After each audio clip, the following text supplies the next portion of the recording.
Hello and welcome to Questioning Entertainment. I'm Christopher Willett. And I'm Emily Meehan, and this time we'll be discussing The Dark Knight. The Dark Knight is the story of Batman fighting his most popular enemy, the Joker. In this incarnation, the Joker is a scarred psycho played by Heath Ledger. The plot line is, Bruce Wayne wants to give up being the Batman and live a normal life. Harvey Dent is a white knight politician who's come in to clean up Gotham City the normal way, a civilian way. And the Joker is starting a new reign of terror. These three clash, where the Joker's trying to throw everything into chaos, Bruce Wayne and Harvey Dent are trying to bring everything down to civility. Harvey so he can help the people, Bruce Wayne so he can get out and have a normal life. How was it? How was it? It was good. It was well made. It was entertaining. They were trying to make Batman very real. Yes. And they do. And there's also your old-fashioned action sequences where I sort of go to sleep. Because I think, you know, we all know the protagonist isn't gonna die. He's the good guy. So you know how it's gonna end. It's just in the meantime, there's a bunch of mayhem and you just end up feeling bad for the people on the side of the street that even the good guy runs over. At least it was action sequence that was necessary for the movie. Yes. Still found it boring. I thought The Dark Knight, the action sequences were incredible. I want to see it again. They flip over a truck. So all in all, I liked the movie. I thought the action was great. I thought the lines were great. I thought the little comic book moments were great. And it was a intellectual thinking man's comic book movie. The other thing I always appreciate is when a script has the guts to meaningfully kill a major character and not bring them back to life, because comic book movies do that. I was kind of waiting for it. Yes, I was too. I don't know how they would bring her back, but, well, especially since they'd brought back, oh, I don't remember his name, the cop friend who faked his death. Yes, they did have a faked death, but that's different. It was very realistic. They did let you think he was kind of dead, but you didn't feel cheated. That's my problem with Pirates of the Caribbean 3. Every character dies, and they are all alive at the end. Right. And it's just like... It's too Disney. The one thing I didn't like about this movie was Alfred, played by Michael Caine. I liked him. I think it's a good character, but I essentially think what they did was they decided Batman is supposed to be perplexed, and he's supposed to not know, am I the hero or am I just a vigilante? So the way they accomplished that was every time he talks to Alfred, he gave him different advice. Is this film good for children? No. It's a really good movie, but it's aptly named The Dark Knight. It's dark. Though The Dark Knight is marketed towards kids, and there are versions of Batman that may be appropriate for your kids, this is totally different, and this was made for older teens and adults. Yeah, they didn't leave the gore out to make it appropriate for children. No, and there is the scene where Harvey Dent becomes Two-Face, a character who half his face is perfect and the other half has no skin. And it was the most gory version of Two-Face I've ever seen. Like, it literally looked like they peeled his skin off. You could see bones moving when he talked. I wasn't expecting that. I was expecting sort of that burned red face.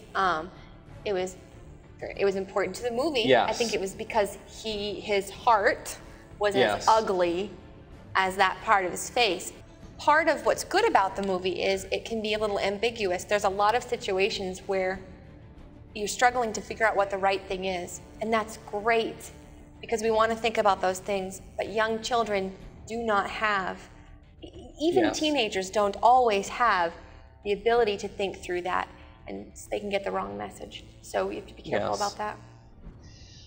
Beyond that, there are a couple characters that take the Lord's name in vain, though the only time a character that you really like does, Commissioner Gordon asks for his child not to be killed for God's sake, so it may actually have been used correctly. There are also a couple of girls in scantily clad outfits and a boatload of bikini women. But the point of the boatload of bikini women is for Bruce Wayne to pretend that he is a fashionable playboy. It's made very clear that he doesn't care about them. He's just using it as a way to escape, and the camera never focuses on them. They're in the background enough that you know what that is, but not enough to be tantalizing. So I was very impressed with this movie being what it was and not going over the top with that. If you want an actual breakdown of what was going on in the film, I suggest going to screenit.com. What about spiritual issues? This film dealt with spiritual issues in an indirect sort of moral version and also in a symbolic version. First of all, the Joker is often putting people in moral dilemmas where both sides seem wrong. The most popular part, which seems like a question right out of Psych 101, is there are two boats, one filled with criminals, the other filled with civilians. They each have a detonator to blow up the other boat. If one of them doesn't blow up the other boat, the Joker's going to blow them both up at midnight. So what do you do?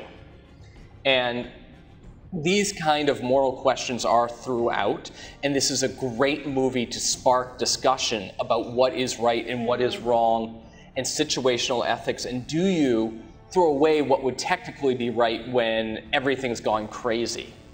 The other spiritual end of this, beyond a constant decision of what is right and what is wrong, is the biblical symbolism they inflicted on their characters, which every major comic book movie I've seen has at least brought up God, if not discussed him, except for Batman Begins. This movie goes the exact opposite way. We have a bunch of people at the beginning proclaiming that they believe in Harvey Dent. Harvey Dent is going to be the savior of Gotham City. Harvey Dent has been corrupted.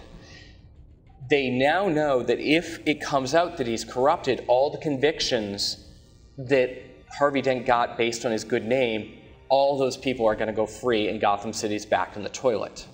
So Batman actually uses the phrase to reward their faith. He offers to take on the sin of Harvey Dent to allow the people to be free, to allow their faith to be rewarded because they believed in Harvey Dent. And I'm slightly taking this from a review in World Magazine. But the opposite of that is the Joker. The Joker throughout this is the Satan character, which I'm not sure I would have totally bought into if I didn't so clearly see Batman as the Christ figure. But the Joker spends the entire movie, first of all, flicking his tongue like a snake, proclaiming by himself and others proclaiming of him that he loves fire, he wants everything to burn. So with the symbolism of fire and burning and cutting, he goes through simply to cause chaos and death. He's constantly offering life to everyone he meets at the cost of killing someone else. So what we have is one character offering you synthetic life through death and fire, where the other one offers life through doing what's right and self-sacrifice. This is a tricky one, though, because his sacrifice also seems to lean on lying.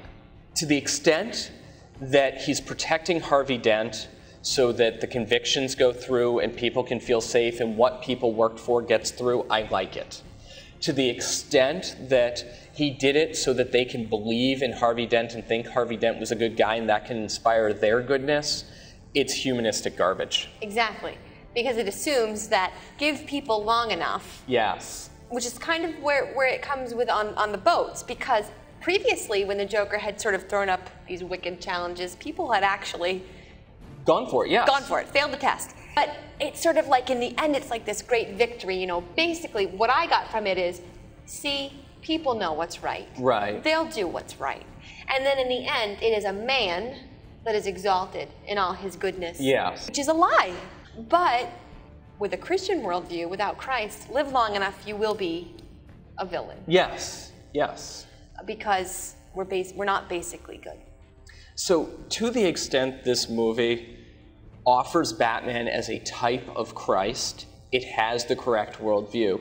To the extent this movie offers Batman as a humanistic alternative to Christ, the way Superman and Superman Returns was, then this is the wrong worldview. What is your recommendation? My recommendation is that you should see it. For kids, I would say at least a teenager, and use your discretion. You know your child. And I think you should watch it with them. Dark Knight is the Pride and Prejudice of comic book movies. I would say it's an entertaining movie. The only thing that keeps me from recommending it outright to older teens and adults would be the ambiguity about the lying at the end. Right. I would recommend it to anyone who's trying to bring up conversations about Christ, Bible, and morals to a non-Christian who likes this movie. Thanks for watching. So there is going to be a next one? There, of course. course there There's is. always This an